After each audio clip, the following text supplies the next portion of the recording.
സംസ്ഥാനത്ത് ട്രോളിംഗ് നിരോധനം ആരംഭിച്ചു. ഈ വറുതിയുടെ കാലത്ത് ഇരട്ട പ്രഹരമാണ് മത്സ്യത്തൊഴിലാളികൾക്കുണ്ടാകുന്നത്. കടലിൽ ഒഴുകി നടക്കുന്ന കണ്ടെയ്നറിന്റെ ഭാഗങ്ങൾ ഇടിച്ചു വള്ളവും വലയും അടക്കം നശിക്കുകയാണ്.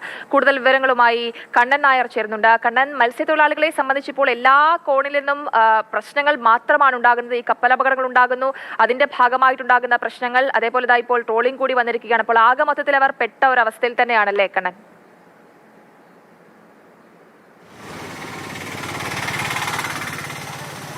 ട്രോളിംഗ് നിരോധനം ആരംഭിച്ചിരിക്കുന്നു. ഇന്നലെ അർദ്ധരാത്രി, അതായത് ഇന്നലെ രാത്രി ട്രോളിംഗ് നിരോധനം ആരംഭിച്ചു. ഇനി 52 ദിവസം മത്സ്യത്തൊഴിലാളികൾക്ക് ഒരു വറുതിയുടെ കാലമാണ് എന്ന് പറയേണ്ടി വരും.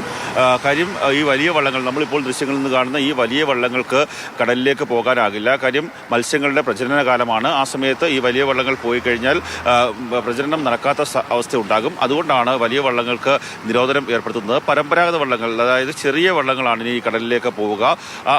അതുകൊണ്ട് തന്നെ തൊഴിലാളികൾക്ക് ജോലിയില്ലാത്ത അവസ്ഥയാണ്. ഒപ്പം തന്നെ മത്സ്യലഭ്യത കുറയുന്ന ഒരു സാഹചര്യം കൂടിയായിരിക്കും വരാൻ പോകുന്നത്. പലപ്പോഴും കഴിഞ്ഞ കുറേയേറെ നാളുകളായി മത്സ്യബന്ധന മേഖലയിൽ തൊഴിലില്ലാത്ത അവസ്ഥയാണ്, മത്സ്യം ലഭിക്കാത്ത അവസ്ഥയാണ്. ആ ഒരു അവസ്ഥ നിലനിൽക്കുമ്പോൾ തന്നെയാണ് കപ്പൽ ദുരന്തമുണ്ടായത്.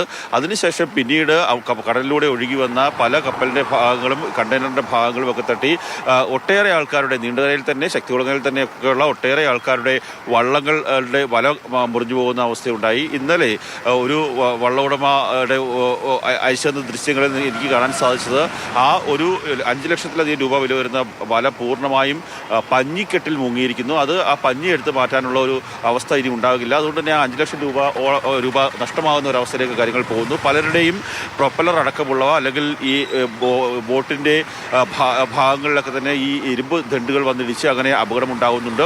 ഒട്ടേറെ നഷ്ടമാണ് ഇപ്പോൾ ഈ തൊഴിലാളികൾക്ക്, ബോട്ടുടമകൾക്കൊക്കെ തന്നെ ഉണ്ടായിരിക്കുന്നത്. ഇനി വരും ദിവസങ്ങളിൽ അത് വർദ്ധിക്കും. കാര്യം ജോലിയില്ലാത്ത സമയമാണ്.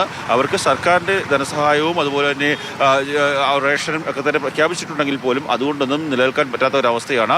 നീണ്ടകരയിൽ ഇന്നലെ രാത്രി 12 മണിയോടുകൂടി നീണ്ടകര പാലത്തിന് കുറുകെ ഫിഷറീസ് ഉദ്യോഗസ്ഥരെത്തി ചങ്ങലയിട്ട് ബന്ധിപ്പിച്ചു. ഇനി അടുത്ത 52ാമത്തെ ദിവസമായിരിക്കും ആ ചങ്ങല അഴിക്കുക. അതിനുശേഷം മാത്രമായിരിക്കും കടലിലേക്ക്, കൊല്ലത്ത് നിന്ന് ബോട്ടുകൾക്ക് കടലിലേക്ക് പോകാനാവുക. ചെറുവള്ളങ്ങൾ മാത്രമാണ്, അതായത് വാടി, മുതാക്കര തുടങ്ങിയ സ്ഥലങ്ങളിൽ നിന്ന് പോകുന്ന ചെറുവള്ളങ്ങൾക്ക് മാത്രമായിരിക്കും ഇനി കടലിലേക്ക് പോകാൻ സാധിക്കുക.